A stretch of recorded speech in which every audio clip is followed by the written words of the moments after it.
Chapter 10 The Guardian of the Gate. It was some time before the Cowardly Lion awakened for he had lain among the poppies a long while, breathing in their deadly fragrance.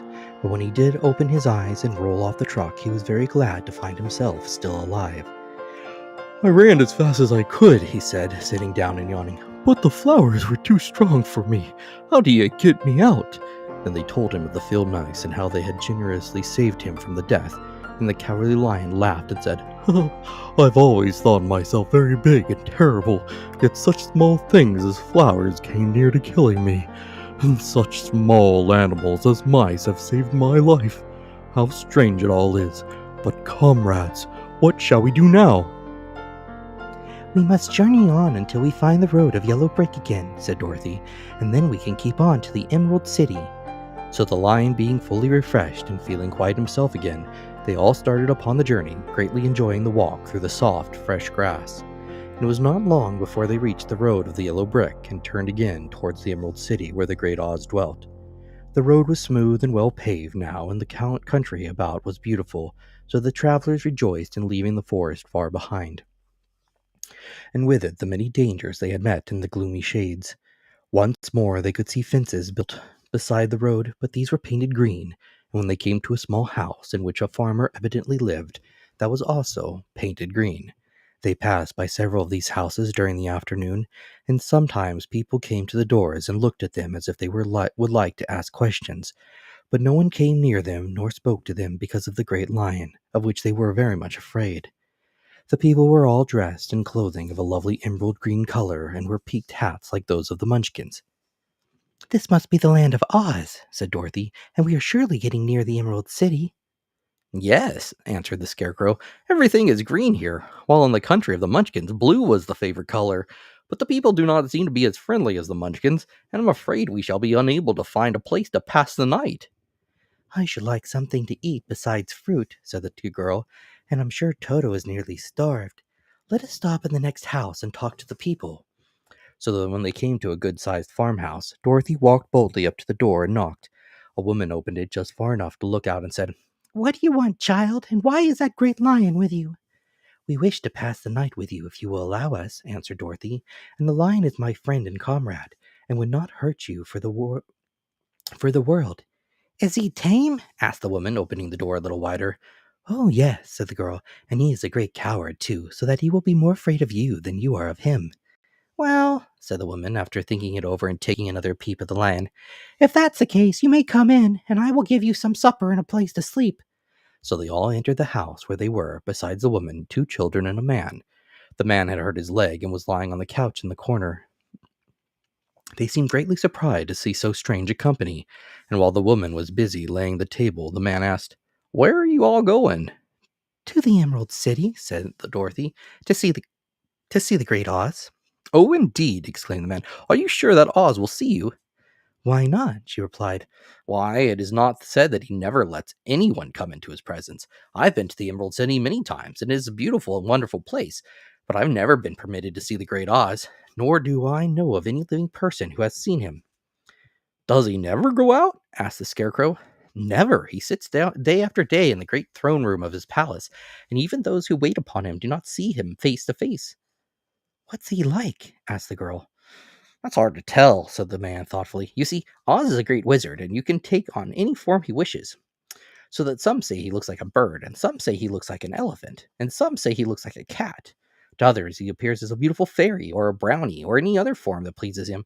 But who the real Oz is, when he is in his own form, no living person can tell." "That's very strange," said Dorothy. "But we must try in some way to see him, or we shall have made our journey for nothing." "Why do you wish to see the terrible Oz?" asked the man.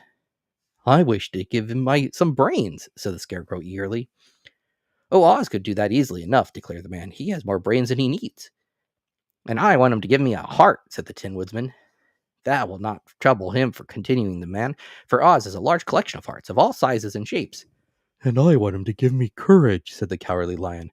"Oz keeps a great pot of courage in his throne room," said the man, "which he has covered with a golden plate, to keep it from running over. He will be glad to give you some." "And I want him to send me back to Kansas," said Dorothy. "Where is Kansas?" asked the man in surprise. "I don't know," replied Dorothy sorrowfully, "but it is my home, and I'm sure it is somewhere." Very likely. Well, Oz can do anything, so suppose he will find Kansas for you. But first, you must get to see him, and that will be a hard task. For the Great Wizard does not like to see anyone, and he usually has his own way. But what do you want? He continued, speaking to Toto. Toto only wagged his tail, for strange to say, he could not speak. The woman now called to them that supper was ready, so they gathered around the table, and Dorothy ate some delicious porridge and a dish of scrambled eggs and a plate of nice white bread, and enjoyed her meal. The lion ate some of the porridge but did not care for it, saying it was made from oats, and oats were food for horses, not for lions. The Scarecrow and the Tin Woodman ate nothing at all. Toto ate a little of everything and was glad to get a good supper again. The woman now gave Dorothy a bed to sleep in, and Toto lay down beside her, while the lion guarded the door of her room so she might not be disturbed. The Scarecrow and the Tin Woodman stood up in a corner and kept quiet all night, although of course they could not sleep. The next morning, as soon as the sun was up, they started on their way, and soon saw a beautiful green glow in the sky just before them. "That must be the Emerald City," said Dorothy. And as they walked on, the green glow became brighter and brighter, and it seemed that at last they were nearing the end of their journey. Yet it was afternoon before they came to the great wall that surrounded the city. It was high and thick and of a bright green color. In front of them, and at the end of the road of a yellow brick, was a big gate, all studded with emeralds that glittered so in the sun that even the painted eyes of the Scarecrow were dazzled by their brilliancy. There was a bell beside the gate, and Dorothy pushed the button and heard a silvery tinkle sound within. Then the big gate swung slowly open, and they all passed through and found themselves in a high arched room, the walls of which glistened with countless emeralds. Before them stood a little man about the same size as the Munchkins. He was clothed all in green, from his head to his feet, and even his skin was of a greenish tint. At his side was a large green box. When he saw Dorothy and her companions, the man asked, Why do you wish in the Emerald City? "We came here to see the great Oz." The man was so surprised at this answer that he sat down and think it over. It has been many years since anyone asked me to see Oz, he said, shaking his head perplexedly. He is powerful and terrible, and if you come on an idle or foolish errand to bother the wise reflections of the great wizard, he might be angry and destroy you all in an instant. "But it is not But it's not a foolish errand, nor an idle one, replied the Scarecrow. It is important, and we have been told that Oz is a good wizard. So it is, said the Green Man, and he rules the Emerald City wisely and well. But to those who are not honest or who approach him with curiosity, he is most terrible, and few have dared ask to see his face. I am the guardian of the gate, and since you demand to see the great Oz, I must take you to his palace. But first, you must put on the spectacles. Why?" asked Dorothy.